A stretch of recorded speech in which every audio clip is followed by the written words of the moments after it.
The room smelled faintly of burnt coffee and expensive cologne when Daniel Cross leaned back in his leather chair and laughed. Around the glass conference table, executives smirked nervously. But Elena didn't argue. She simply closed her laptop with a soft click that somehow sounded louder than his voice. No one noticed the payroll server warning flashing red behind her final spreadsheet export. Not yet. By 7:40 a.m., the 32nd floor of the Meridian Tower already looked awake from the outside. Blue-white office lights glowed behind the glass walls, like aquarium panels suspended above the city. Rain crawled slowly down the windows. Down below, traffic moved through Manhattan in long metallic veins. Inside, however, the atmosphere felt wrong. Not loud, not chaotic. Worse, controlled. The kind of silence people manufacture when they know somebody important is angry.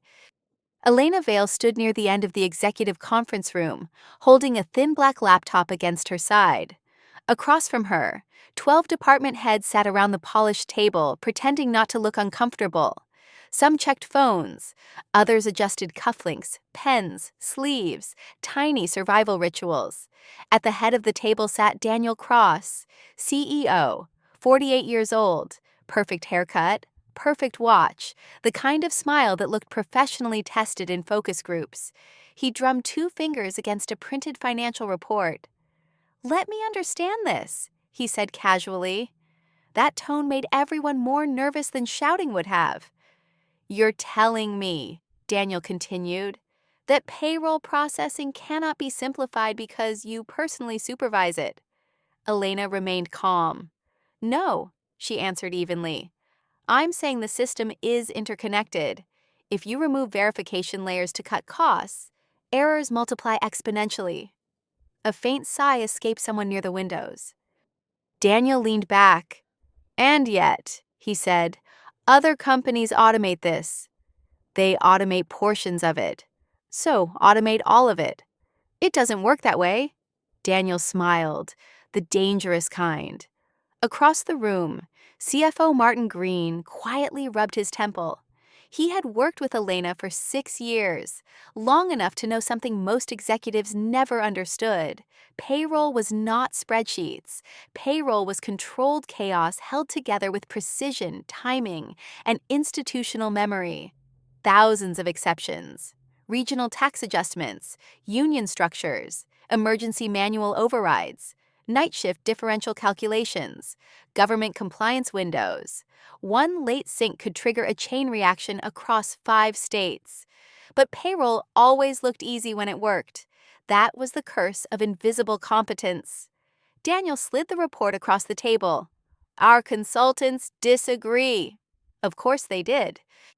Consultants always arrived with slides full of arrows and smiling stock photos of employees holding coffee cups. They called disasters optimization opportunities. Elena glanced at the report without touching it. "Your consultants observed outputs," she said, "not dependencies." Daniel chuckled softly. "Dependencies," he repeated, amused, as if she'd used an adorable word.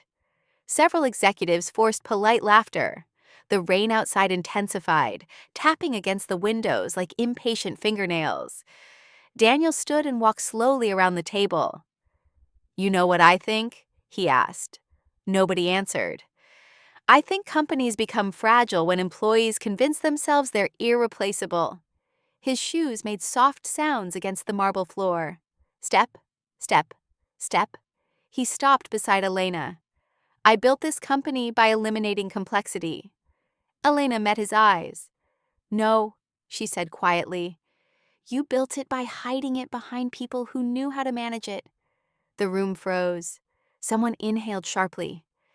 Martin Green looked down immediately, as if eye contact itself had become dangerous. Daniel's expression didn't change at first. That was the unsettling part. His smile remained perfectly measured. But something colder appeared behind it. "Interesting," he said softly. Elena knew that tone too. Executives used it right before detonations. Daniel turned toward the room. "Maybe this is the core issue," he announced. Maybe we've allowed certain departments to become emotional support systems instead of scalable operations. There it was, the performance, the public demonstration. He wasn't speaking to Elena anymore. He was speaking for the room, for authority, for hierarchy, for fear. A young operations director shifted uncomfortably in his chair. HR Director Melissa Hart stared at the table, lips pressed tightly together. Daniel spread his hands dramatically. "It's payroll," he said, "not nuclear launch codes." A few strained laughs appeared again. Elena remained still, too still. That bothered him more. Daniel looked directly at her. "Honestly," he said, voice sharpening, "an Excel sheet could probably replace half this process." Silence. Then came the sentence, the one people would repeat in whispers for weeks afterward. "You're fired." Nobody moved. Even the rain seemed quieter. For one strange second, Elena almost looked sympathetic toward him. Not angry, not shocked, sympathetic. Then she nodded once, calmly, professionally, as though he had merely confirmed a meeting time. "Understood," she said. No trembling voice, no emotional speech, no pleading. That unsettled everyone far more than tears would have. She placed her company badge gently on the conference table beside the financial report. Then she closed her laptop. Click, tiny sound, huge consequence. Daniel gestured toward the door. "Security will escort." "That won't be necessary." Again, calm, controlled, like someone stepping off a train one station early. She turned and walked toward the exit. The glass doors slid open with a soft mechanical whisper. Before disappearing into the hallway, Elena paused briefly. Not for drama, not for revenge. Her eyes moved toward Martin Green, the CFO. Just 1 second, long enough for him to feel something cold settle into his stomach. Then she left, the doors closed. Inside the conference room, the executives exhaled almost collectively. Daniel returned to his chair smiling. "Well," he said lightly, "that was overdue." No one responded immediately, because despite everything, something felt wrong. Not morally wrong, operationally wrong, like hearing an unfamiliar sound inside an airplane engine. Martin finally cleared his throat. "She managed several manual reconciliation layers," he said carefully. Daniel waved dismissively. "Then someone else will manage them. It may take transition time." "Martin," Daniel interrupted, "if a system collapses because one employee leaves, then the system deserves to collapse."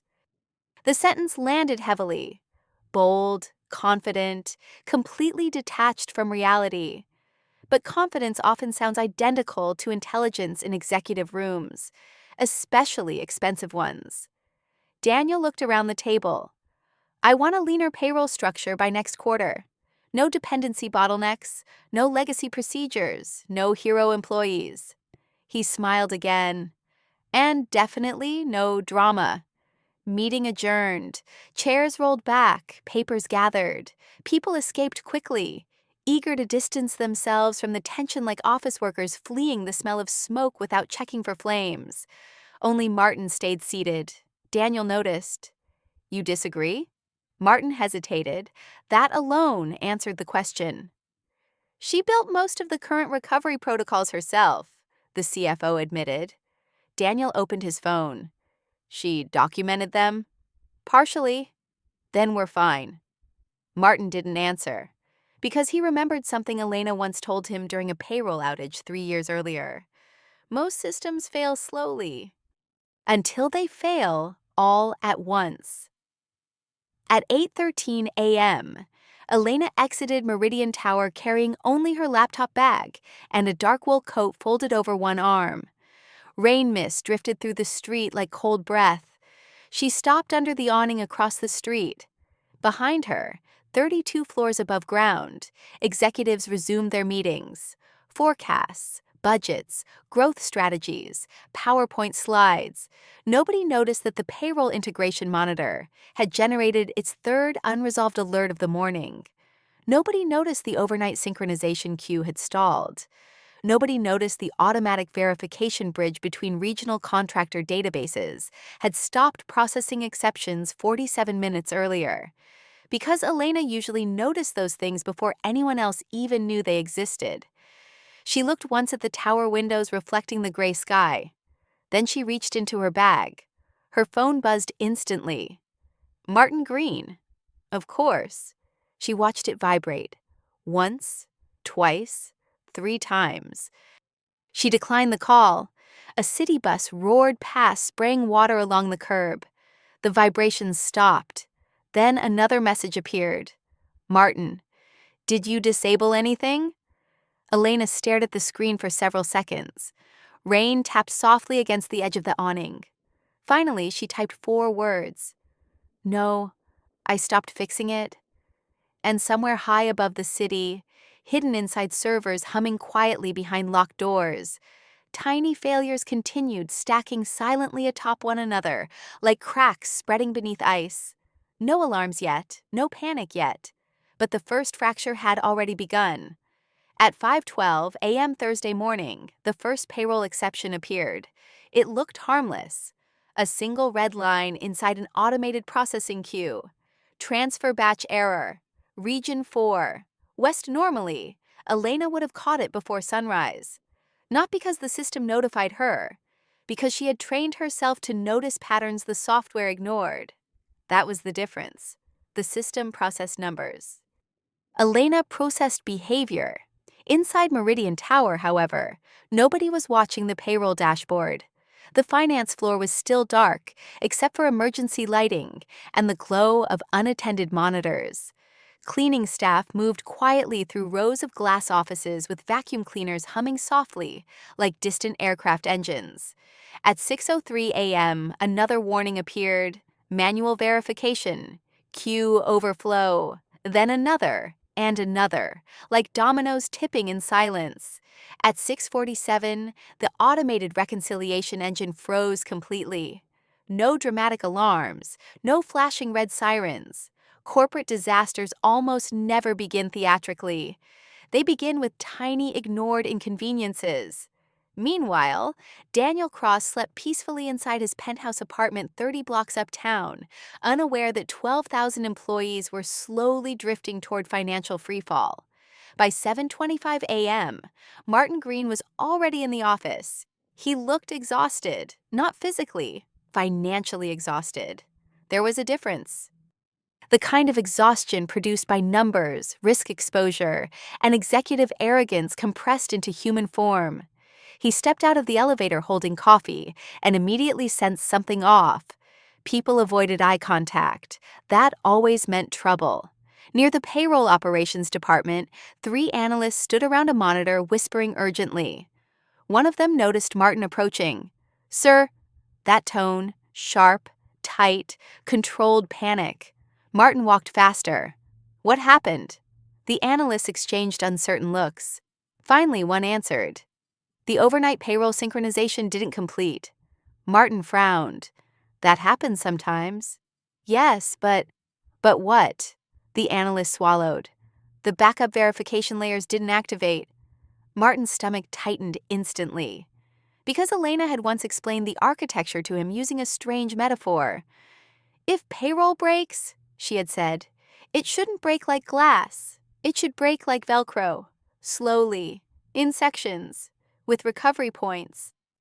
The recovery points were her specialty. Layers beneath layers, invisible safeguards. But now Martin remembered something else. Many of those safeguards required manual oversight. Her oversight. He set his coffee down untouched. "Where's Darren?" "Trying to restart the queue." "Why hasn't it restarted?" Nobody answered immediately. That silence told him enough. Martin walked directly into payroll operations. The room looked like a hospital corridor during an incoming emergency. Monitors glowing, phones ringing, people talking too quietly. Darren Cole sat hunched over a terminal, rubbing both temples aggressively. He looked up as Martin entered. "Morning," Darren muttered without emotion. Not a good sign. "Tell me." Darren rotated his monitor. Lines of unresolved payroll exceptions flooded the screen. Hundreds, then thousands. Martin felt his pulse rise. "How bad?" Darren hesitated. Another terrible sign. "We don't know yet." "How do you not know?"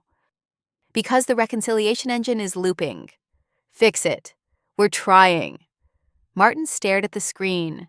Numbers continued multiplying. Failed tax calculations, missing banking validations, duplicate contractor flags, regional mismatches. The system wasn't merely failing. It was consuming itself. "Call IT infrastructure."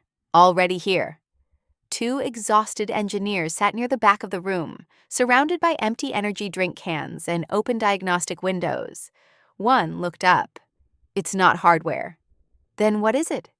The engineer leaned back slowly. "The system keeps requesting manual authorization paths that no longer exist." Martin froze. No longer exist. Because Elena was gone. Darren spoke carefully. She designed override routing personally. Some escalations were tied directly to her credentials. Martin closed his eyes briefly. Not because she sabotaged anything, because she was the architecture. And Daniel had removed her like pulling load-bearing steel from a skyscraper. A new alert appeared on screen. Direct deposit release window, 2 hours. The room became even quieter. Darren whispered first. "If we miss the federal release window..." Nobody finished the sentence. They didn't need to. 12,000 employees, no paychecks, no rent payments, no mortgage transfers, no medical deductions, no child support distributions. Panic spreads fast when money disappears. Martin pulled out his phone. Daniel answered on the third ring, sounding mildly irritated. "What?" "We have a payroll issue." "Then solve it." "It's escalating." "So escalate the team." Martin lowered his voice. "The system is dependent on manual verification chains Elena controlled." Silence. Then came a dry laugh. "You're telling me payroll can't function because one employee left yesterday?" Martin looked at the flood of errors growing by the second. "Yes." Daniel exhaled sharply. "For God's sake, call her." Martin already had. 3 times. No response. At 8:14 a.m., the first employee complaints arrived. Then 20 more, then hundreds. Banking apps showed pending deposits missing. Union representatives began emailing finance managers. Regional supervisors demanded explanations. Slack channels exploded. One warehouse worker posted, "Anyone else not get paid?" Within 6 minutes, the message had over 800 replies. Like sparks hitting gasoline. Panic moved through the company faster than any virus. On the executive floor, Daniel finally entered the operations room personally and stopped. The atmosphere hit him immediately. No one looked confident. That frightened him more than visible panic would have. Screens reflected red warning windows across tense faces. Phones rang unanswered. Darren stood abruptly. "We may need to delay release processing." Daniel stared at him. "What does that mean in English?" "It means employees won't be paid today." The sentence landed like a grenade without sound. Nobody moved. Daniel's jaw tightened. "No." Darren blinked once. "Sir?" "No." Daniel repeated colder. "That's not happening." Martin spoke carefully. "The release window closes in 94 minutes. Daniel looked around the room as though searching for somebody competent enough to restore reality through sheer obedience. Instead, he found fear, real fear, not office politics, not quarterly report fear, existential corporate fear. He pointed toward the monitors. "So fix it." Darren's expression changed subtly. Not defiance, something worse, hopelessness. "You don't understand," he said quietly. "We don't even fully understand how she stabilized half these processes." Daniel scoffed. She handled payroll, not rocket science. One IT engineer muttered under his breath before realizing he'd spoken aloud. Honestly, rocket science is easier. Rockets only launch once. Nobody laughed. Daniel heard it anyway. And for the first time since firing Elena, uncertainty flickered across his face. Tiny, brief, but visible. Another alert exploded across the main monitor. Primary payroll validation failed. Then, automated recovery unsuccessful. Then finally, manual intervention required. The room stared at the message, because there was no manual intervention anymore. At 9:02 a.m., Daniel finally said the words he hated most. "Get Elena back." Martin nodded immediately and stepped outside with his phone already dialing. No answer. Again. Voicemail. Again. Nothing. Meanwhile, across the company, employees refreshed banking apps obsessively. Break rooms filled with anxious conversations. Warehouse managers received shouting calls. Parents checked accounts while sitting in school pickup lines. One employee cried quietly inside a parking garage after discovering her rent auto payment had bounced. Another canceled a medical appointment. Tiny personal disasters multiplied invisibly across the country, all because one executive wanted to prove a point in a conference room. Back at Meridian Tower, Daniel stood motionless before the collapsing system. The polished certainty from yesterday had evaporated. Now he looked like a man staring at floodwater rising beneath his own house. Martin returned slowly. No response. Daniel's voice dropped dangerously low. She'll answer. Martin said nothing, because suddenly he remembered Elena's expression when she left the conference room. Not angry, not defeated, just tired, like someone finally setting down an unbearable weight. Then another message appeared on the central payroll monitor. Short, simple, devastating.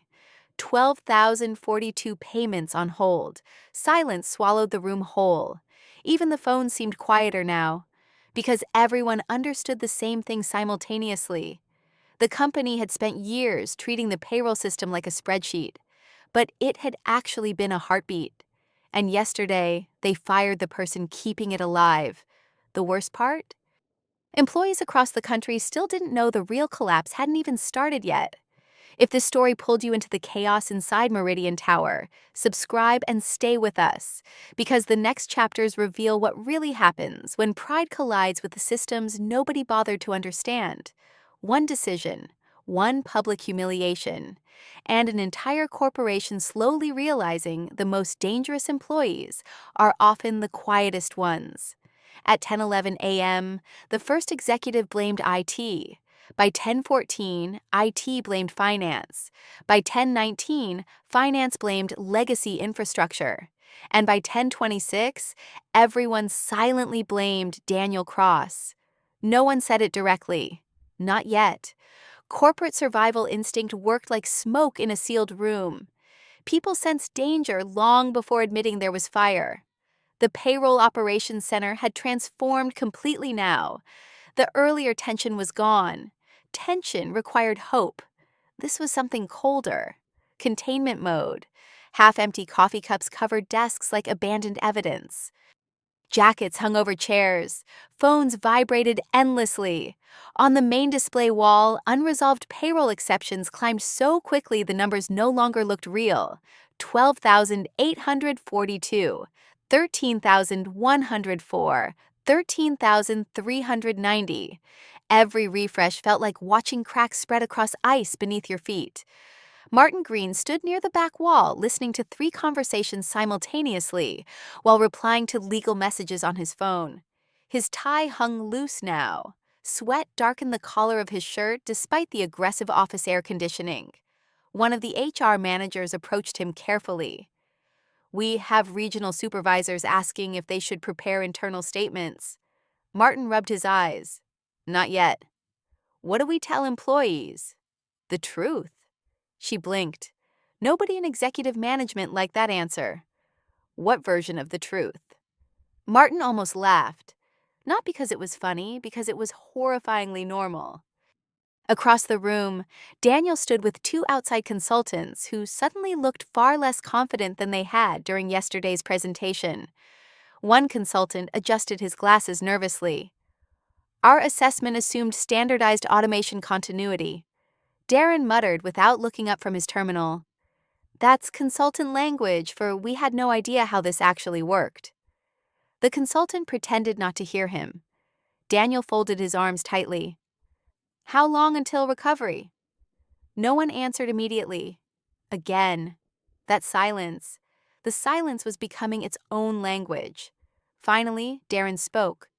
If we rebuild manual verification paths and force direct release authorization, maybe tonight. Maybe? Darren rotated slowly in his chair. You want an honest estimate? Yes. We're blind. The word hung in the room like smoke. Blind. Because Elena hadn't just operated the system. She understood its instincts. She knew which errors mattered and which only looked dangerous. She knew which regional managers forgot approvals before holidays, which banking gateways lagged after storms, which union branches submitted malformed files every third Thursday because of outdated software nobody wanted to replace. She carried years of invisible operational memory inside her head, and now the company was discovering the terrifying difference between documented systems and living systems. At 11:03 a.m., the first media inquiry arrived. Somebody leaked. Of course they did. A finance blogger posted, "Sources inside Meridian Logistics report major payroll disruption affecting thousands." Within minutes, industry reporters started calling corporate communications, then investors, then board members. Panic inside companies spreads vertically first. Fear at the top always arrives dressed in expensive language. Exposure, liability, market confidence. But underneath those polished words lives the same primitive terror everyone else feels. Loss of control. Daniel entered a private conference room with the board at 11:20. The call lasted 27 minutes. When he emerged, he looked older. Not dramatically, just reduced. Like somebody had quietly lowered the brightness behind his eyes. Martin followed him into the hallway. They know? They know enough. What did they say? Daniel stared through the glass wall toward the operations floor, where employees moved rapidly between glowing monitors. They asked why payroll architecture depended on one person. Martin almost answered immediately. Because it depended on competence.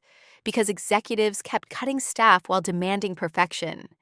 Because Elena absorbed complexity faster than management created it. Because nobody funds infrastructure until infrastructure collapses. But he chose diplomacy instead. She repeatedly requested additional staffing. Daniel's jaw tightened. Don't start. Martin looked at him carefully. The strange thing was this. Daniel still didn't fully understand what he'd done. He understood the crisis, the optics, the financial threat, but not the deeper mistake. He believed he lost an employee. In reality, he had removed institutional gravity. Without gravity, everything drifts apart eventually. Back inside payroll operations, Darren suddenly stood upright. Wait.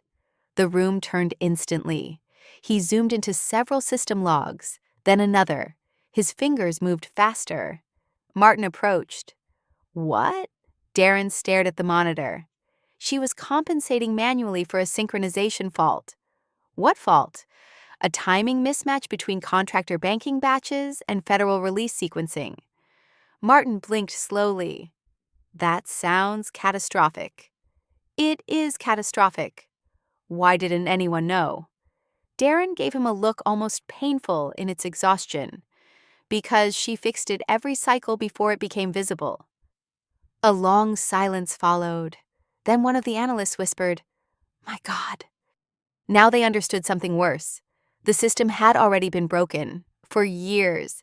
Elena hadn't been operating payroll. She had been preventing collapse in real time. And she had done it so well nobody realized collapse was even possible. At 12:42 p.m., Daniel finally swallowed his pride completely. Find her. Not call her, find her. Legal teams contacted recruiters. HR searched emergency records. Assistants checked hotel accounts and travel bookings.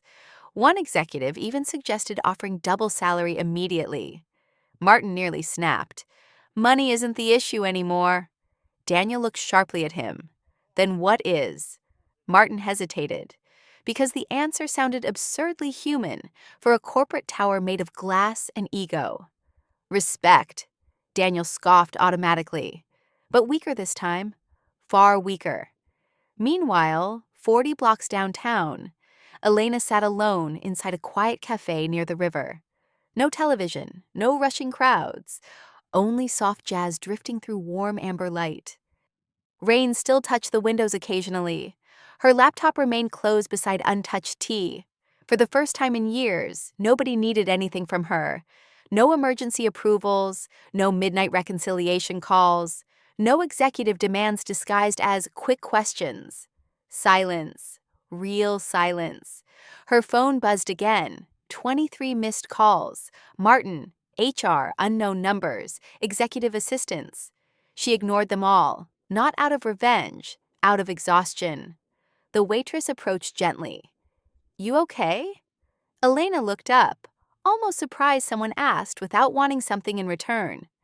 Yes, she answered softly, and for the first time in a very long time, she meant it.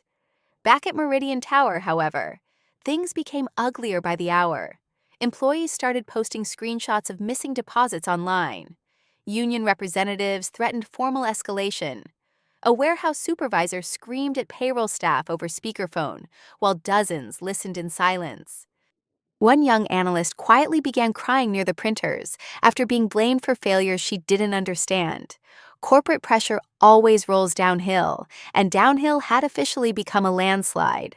At 2:17 p.m., the federal release window officially closed. No payroll distribution, no recovery, no immediate fix. The room went dead silent. Some disasters arrive with explosions. Others arrive with timestamps. Darren leaned back slowly and removed his glasses. We missed it. Nobody moved. Martin stared at the frozen release timer on screen. Daniel looked physically unable to process what he was seeing. 12,000 employees, no paychecks, one executive decision, 36 hours. That was all it took. Then came the message that finally broke the room completely. An automated internal notification appeared company-wide. Payroll delay confirmed. Updated timeline pending. Employees across the country received it simultaneously. Phones exploded instantly. Slack channels detonated. Managers panicked. And somewhere deep inside Meridian Tower, buried beneath panic and legal exposure and executive fear, a realization finally began spreading quietly from desk to desk. Elena hadn't made herself indispensable. They made her carry everything alone because it was convenient. And now the entire company was drowning in the weight she used to hold silently every day. By Thursday evening, Meridian Tower no longer felt like a corporate headquarters. It felt like a ship taking on water, while the officers argued over who ignored the leak first. The polished calm was gone. No more controlled voices. No more executive smiles sharpened for quarterly meetings. Now the building breathed anxiety. Fast footsteps echoed through hallways. Elevators opened onto tense faces holding phones like emergency devices. Conference rooms filled and emptied every 20 minutes. Empty espresso cups multiplied across desks like tiny monuments to denial. Outside, the rain had finally stopped. Inside, the storm arrived late. At 6:08 p.m., Daniel Cross entered the executive crisis meeting, carrying a stack of printed legal briefings he clearly hadn't fully read. The room fell silent immediately. Not respectful silence, assessing silence. There's a difference. Board liaison. Rebecca Lynn sat near the far end of the table, scrolling through investor messages with frightening speed. Social exposure is accelerating, she said without introduction. Daniel sat down heavily. How bad? She turned the tablet toward him. Employees had started posting publicly. Photos of negative bank balances, canceled prescriptions, late rent notices. One post from a single mother in Ohio had already crossed 50,000 shares. Worked 84 hours this month and my paycheck vanished. Meridian says it's a technical issue. My daycare doesn't accept technical issues. The room looked away almost collectively. Because spreadsheets never cry. Humans do. Daniel pushed the tablet back. Legal? Corporate counsel adjusted his glasses. If payroll delay extends beyond 48 hours in several states, we may face regulatory penalties, labor escalation, and potential class action exposure. He paused. And reputational damage. That phrase again. Reputational damage. Corporate language loved sanitizing suffering, as if 12,000 frightened employees were simply a branding inconvenience. Martin finally spoke. We should issue emergency compensation advances. Rebecca nodded immediately. Yes. Daniel frowned. With what authorization structure? Payroll systems are unstable. Martin's voice hardened slightly. Then wire transfers. That's financially reckless. Martin stared at him in disbelief. Daniel, employees are missing rent. Daniel opened his mouth, closed it again. For the first time in years, his authority no longer stabilized the room. It destabilized it. People were beginning to associate his voice with consequences. That shift inside organizations is deadly, because leadership depends largely on collective belief, and belief was cracking. At 7:14 p.m., another systems analyst discovered something worse. The payroll collapse had started affecting vendor sequencing, meaning suppliers might not receive automated payments either, which meant transportation schedules could freeze next, which meant warehouse operations could stall. The crisis was spreading outward now like fractures through frozen glass. Everything connected to payroll timing carried hidden dependencies, and Elena had known every single one. Darren entered the executive room holding printed diagnostics. He looked terrible, eyes red, sleeves rolled unevenly. A man slowly losing a war against mathematics. We found more manual patches. Daniel looked up sharply. How many? Darren gave a dry laugh that sounded almost broken. You still think this system had edges? He spread the papers across the table. Annotations. Overrides. Custom timing adjustments. Invisible reconciliation bridges. Temporary emergency workarounds dating back 3 years. The executive stared silently. Martin flipped through several pages. She built all this herself? Darren nodded. She basically became the operating system. Nobody spoke for several seconds. Then Rebecca asked quietly, why wasn't this documented? Darren looked genuinely stunned by the question. When exactly would she have had time? Silence again. Heavy this time. Because everyone suddenly remembered the same things. Elena answering emails at 2 a.m. Elena fixing minor issues during holidays. Elena staying late after everyone else left. Elena quietly absorbing problems before executives even noticed them. They hadn't ignored the warning signs. They had normalized them. That realization spread through the room slowly and painfully, like cold water rising. At 8:02 p.m., Martin finally left the meeting and walked alone through the dark finance floor. Most offices were empty now. Computer monitors glowed unattended inside glass rooms. Cleaning crews moved silently through the corridors.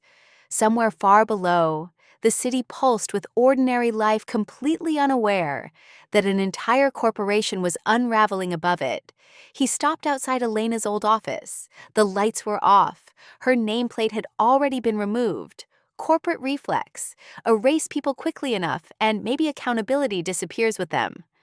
Martin pushed the door open anyway. The room still carried traces of her presence. Neatly stacked binders, color-coded sticky notes, a ceramic coffee mug beside the monitor, and on the whiteboard behind the desk, written in dark blue marker, "Systems survive through redundancy. People survive through trust." Martin stared at the sentence for a long time, then slowly sat down in her chair. For years, executives joked that Elena treated payroll like air traffic control. Now he realized she treated it like emergency medicine. Because failure wasn't theoretical to her. Failure meant panic, missed medication, families in crisis, human damage hidden behind accounting language. His phone buzzed suddenly. Daniel. Martin answered immediately. We found her. Where? A cafe near South Harbor. Good, I'm going. Martin stood instantly. That's a mistake. I'm the CEO. That's exactly why it's a mistake. But Daniel had already ended the call. 30 minutes later, a black company sedan stopped outside the small riverside cafe. Daniel stepped out alone. No assistants, no security, no polished executive entourage. Just a tired man in an expensive coat, standing beneath flickering streetlights reflecting across wet pavement. Inside the cafe, Elena sat exactly where she had been for hours. Calm, still, reading. The waitress noticed Daniel first and immediately sensed tension thick enough to taste. Daniel approached the table slowly. Elena, she looked up once. No surprise, as if she had known eventually the company would follow the fracture line back to its source. Sit down, she said quietly. Not warm, not hostile, just tired. Daniel sat opposite her awkwardly. For several seconds, neither spoke. The cafe espresso machine hissed softly behind the counter. Outside, headlights smeared gold across rain-dark streets. Finally, Daniel cleared his throat. There's a serious situation. Elena almost smiled at that. Almost. Yes, she answered. The simplicity of it irritated him. You could have warned us. Now she looked directly at him. And suddenly Daniel understood why people trusted her more than executives with larger titles. Because her calm wasn't performance. It was earned. I did warn you, she said softly. He opened his mouth immediately. No, you talked about complexity and dependent. I requested staffing increases 14 times. Daniel fell silent. I submitted infrastructure risk reports. Silence. I documented escalation concerns. The waitress quietly placed fresh tea near Elena and disappeared instantly. Sensing the gravity at the table, Daniel lowered his voice. The company needs you. There it was. Not apology. Need. Elena studied him carefully. You know the strange thing? She asked quietly. Daniel said nothing. I believed that for years, too. A bus rolled past outside, spraying mist across the windows. Inside the cafe, warm light reflected softly across untouched porcelain cups. Daniel leaned forward. We can fix this. Elena's eyes held his steadily. No, she said. We can stabilize it. And somehow, that sounded much more frightening. Because stabilizing a collapsing structure meant the collapse was real. Not hypothetical, not temporary. Real. Daniel finally asked the question he had avoided since yesterday morning. What do you want? Elena looked toward the rain-streaked windows thoughtfully. For a moment, she seemed less angry than profoundly disappointed. Not in him personally. In the entire machine. Then she answered quietly, I want you to understand what your executives call support staff. The words landed harder than shouting ever could. Because deep down, Daniel was finally beginning to understand something terrifying. The most important people inside a company are often the ones nobody applauds until they disappear. And Meridian had just learned that lesson at catastrophic scale. At 11:46 p.m., Meridian Tower glowed against the Manhattan skyline like a sleepless machine refusing to admit it was broken. Most floors were dark now, except finance, except payroll operations, except the executive level, where panic still burned behind glass walls and half-closed blinds. Inside the main operations room, exhaustion had reshaped everyone. Ties removed, sleeves rolled, voices hoarse. The atmosphere no longer resembled corporate management. It resembled disaster response. Darren sat surrounded by open terminals, while analysts manually reconstructed broken verification chains line by line. Energy drink cans formed small aluminum graveyards across desks. Every few minutes, someone asked the same question. Any update? And every few minutes, the answer stayed the same. Not yet.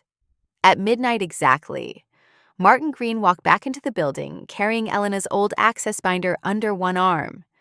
Daniel followed several steps behind him. The room turned instantly, not because they expected solutions, because they expected news. Martin placed the binder beside Darren. She agreed to review stabilization procedures remotely. A wave of relief moved visibly through the room. Tiny, fragile, but real. Daniel remained standing near the back wall, strangely disconnected from his own company. Nobody approached him now unless necessary. Fear had shifted direction. People no longer feared disappointing the CEO. They feared the consequences of executive ego. That change lingered in every silence. Darren opened the binder carefully. Inside were handwritten annotations, emergency flowcharts, escalation trees, and color-coded references layered with sticky notes. Not chaotic, not messy, precise, painfully precise, like reading the operational diary of someone who spent years quietly preventing catastrophe alone. One analyst flipped through several pages and whispered, "She documented everything." Darren shook his head slowly. "No," he corrected. "She documented enough to survive temporarily." That distinction mattered, because survival wasn't recovery. At 12:37 a.m., Elena joined via secure video call. The operations room became almost completely silent. Her face appeared across the large conference monitor. Calm, composed, no visible resentment. That somehow made everyone even more uncomfortable. Martin spoke first. "We isolated the synchronization failure." Elena nodded once. "And?" Darren answered carefully. "The federal sequencing bridge keeps invalidating regional banking confirmations. Because the recovery queue is processing out of order." Several analysts looked up immediately. Darren frowned. "How did you know that?" Elena took a sip of tea off camera. "Because it always does under overload conditions." The room exchanged stunned glances. Always, meaning this had happened before, many times before. Daniel stepped forward. "You knew the system was unstable?" Elena looked at him quietly for several seconds before answering. "No," she said calmly. "I knew the company refused to invest in resilience." No one argued, because at this point reality had accumulated too much evidence. Darren turned back toward his monitors. "If we reroute sequencing manually, you'll create duplicate tax conflicts in regions 3 and 5. He froze. "How?" "Page 42, Elena said. Darren flipped rapidly through the binder. Found it. His eyes widened. The room watched him silently. "She mapped the failure chain," he murmured. "Not after the collapse. Years ago. She had seen it coming long before anyone else." Daniel slowly sat down in one of the empty chairs nearby. For the first time since the crisis began, he looked genuinely uncertain of himself. Not angry, not defensive, smaller, like a man realizing confidence cannot negotiate with complexity. Hours passed. The city outside darkened further into deep blue-black silence, while payroll teams worked through the night beneath fluorescent lights that made everyone look slightly unreal. At 2:16 a.m., the first successful verification batch processed. A tiny green confirmation appeared on screen. The room stared. Nobody celebrated yet. They were too exhausted for hope. Then another batch succeeded. And another. Slowly, painfully, the frozen system began moving again, like a heart restarting after prolonged arrest. One young analyst suddenly laughed from sheer relief. Another covered her face and cried quietly. Darren leaned back heavily in his chair. "We might actually stabilize this." Elena's voice remained calm through the monitor. "Don't accelerate the release." We're behind schedule. You accelerate now, you'll overload settlement validation. Darren stopped immediately, because nobody questioned her anymore. Not after tonight. At 3:04 a.m., Martin walked into a smaller side office carrying 2 coffees. He handed one silently to Daniel. The CEO accepted it without speaking. For several minutes, both men watched the operations floor through the glass wall, analysts moving quickly, phones ringing softly, monitors glowing red and green, an entire corporation balancing on the edge of operational survival. Finally, Daniel spoke quietly. I thought she was exaggerating. Martin didn't answer immediately. Then, people who carry invisible responsibility usually sound dramatic to those who never see the weight. Daniel stared into his untouched coffee. I built this company. Yes. And now I can't tell whether I understood it at all. That was the closest thing to honesty anyone had heard from him in years. Back in operations, Elena continued directing recovery remotely with frightening precision. Pause Region 4. Restart contractor validation manually. Delay banking release 7 minutes. Every instruction landed exactly where needed, like someone navigating a building in darkness from memory alone. Because she had lived inside the system for years. Not metaphorically, practically, emotionally. And somewhere during that realization, the employees around the room stopped seeing payroll as administration. They started seeing it for what it truly was. Infrastructure. Human infrastructure. The invisible layer holding ordinary lives together. At 4:11 a.m., the final critical release batch processed successfully. Green confirmations rolled across the monitors one after another. The room held its breath. Then Darren checked the settlement queue twice. 3 times. Finally, he looked up, voice barely functioning. It's done. For one full second, nobody reacted, as if exhaustion prevented belief from forming. Then the room erupted. Not dramatically, not triumphantly, just raw relief. People collapsed into chairs, laughed weakly, covered their faces. One analyst whispered, "Thank God." Martin closed his eyes briefly. Even Daniel exhaled like someone surviving impact. Across the monitor, Elena remained calm. But now, she looked impossibly tired. Daniel stood slowly and approached the screen. Elena. She waited. And for the first time since the conference room confrontation, the CEO of Meridian Logistics looked completely stripped of performance. No executive charisma, no rehearsed authority, just a man confronting the cost of his own arrogance. I was wrong. The room went silent again, because powerful people almost never say those words aloud, especially not sincerely. Elena studied him quietly, then nodded once. Not victory. Not forgiveness. Acknowledgement. There's a difference. Outside, dawn slowly began washing pale silver light across the skyline. Morning traffic stirred far below. Somewhere across the country, 12,000 employees would soon refresh banking apps and finally see deposits arrive.